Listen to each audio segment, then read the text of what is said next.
Welcome to filmy musings. The running man movie ఇందాక థియేటర్లో చూసా. మాట్లాడుకుందాం ఈ మూవీ గురించి. And burn this building down. I promise. The running man movie November 14th release అయింది ఇండియాలో. అండ్ మూవీని డైరెక్ట్ చేసింది ఎడ్గర్ రైట్. ఇక తెలిసిందేగా మీకు ఎడ్గర్ రైట్ గురించి. Shaun of the Dead, Baby Driver ఇలాంటి తోప్ సినిమాలు తీసిండు. అండ్ నా ఫేవరెట్ మూవీస్ కూడా అవి. రన్నింగ్ మ్యాన్ మూవీ గురించి మాట్లాడితే ఇదొక science fiction, action, thriller movie. మొత్తం ఫ్యూచర్లో నడుస్తుంది స్టోరీ అంతా. ఇక కథ విషయానికి వస్తే అమెరికాలో నడుస్తున్న స్టోరీ అంతా. మన హీరో బెన్ వాళ్ళ కూతురికి హెల్త్ అస్సలే బాగుండదు. అండ్ హీరో ఫైనాన్షియల్ సిచ్యువేషన్ కూడా దారుణంగా ఉంటుంది. సో దీని నుండి బయటికి రావాలంటే పైసలు కావాలి. ఆ పైసలు ఒక రియాలిటీ షో ఆడితే వస్తాయి. సో అదొక సర్వైవల్ రియాలిటీ షో. దాంట్లో పార్టిసిపేట్ చేసి 30 days సర్వైవ్ అయితే గట్టిగా పైసలు ఇస్తారు. సో ఆ 30 days హీరో పరిగెత్తాలి. మధ్యలో ఎక్కడ దొరికినా వాళ్ళు చంపేస్తారు మన హీరోని. ఇక ఆ షోలో పార్టిసిపేట్ చేస్తాడు. లాస్ట్ దాకా ఉంటాడా పోతాడా, మధ్యలో ఏమవుతుంది, ఇది బేసిక్ స్టోరీ లైన్. ఇక హీరోతో పాటు ఇంకా ఇద్దరు కూడా పార్టిసిపేట్ చేస్తారు ఆ షోలో.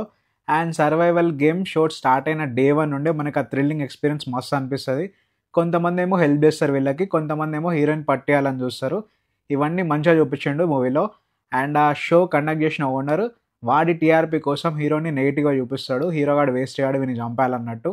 అండ్ యాక్షన్ సీన్స్, ఇంకా విఎఫ్ఎక్స్ అండ్ బీజిఎం, ఇంకా ఫ్యూచరిస్టిక్ వరల్డ్, ఇవన్నీ తోపు ఉండే అసలు మూవీలో.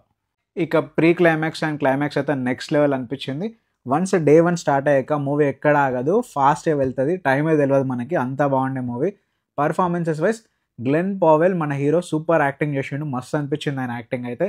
నెక్స్ట్ జాష్ బ్రోలిన్ మన విలన్, వీడి యాక్టింగ్ కూడా మస్తు ఉండే. అండ్ మధ్యలో మన కోపం వస్తుంది, ఏం సైకోవర్రా వీడని. ఇంకా plus points and minus points గురించి మాట్లాడితే యాక్షన్ సీక్వెన్సెస్ మస్తు స్టైలిష్ ఉండే, అసలు నెక్స్ట్ లెవెల్ అనిపించింది. హీరో గ్లెన్ పర్ఫార్మెన్స్ మస్తు ఉండే. మూవీలో ఇంకా థీమ్స్ బాగుండే, rich versus poor, media manipulations, ఇలా ఇవన్నీ బాగా చూపించిండు. అవన్నీ మంచిగా అనిపించినాయి. అండ్ పెద్ద ఫైనల్ ప్లస్ పాయింట్ మూవీలో పేసింగ్ మస్తు ఎంగేజింగ్గా ఉండే. ఇక నెగిటివ్స్ ఒకటే అనిపించింది నాకు. స్టోరీ రొటీన్ ఉంటుంది, ఈజీగా గేస్ చేస్తాం, అది ఒక్కటే నెగిటివ్ అనిపించింది. సినిమాటోగ్రఫీ తోపుండే, ఎడిటింగ్ తోపుండే, బీజిఎం తోపుండే, ఇవన్నీ మస్తు అనిపించినాయి. డైరెక్టర్ ఎడ్గర్ గురించి మాట్లాడితే మస్తు స్టైలిష్గా తీసిన మూవీని, మంచి ఎంగేజింగ్గా కూడా ఉండే మూవీ. తన ప్రీవియస్ మూవీస్ ఎట్లయితే ఇంట్రెస్టింగ్గా ఉంటాయో ఈ మూవీ కూడా అంతే బాగుండే.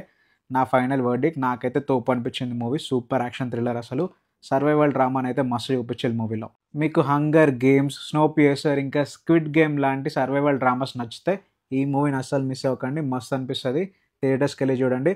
అండ్ మూవీలో బ్యాడ్ లాంగ్వేజ్ ఉంది, 2-3 కిస్ సీన్స్ ఉన్నాయి.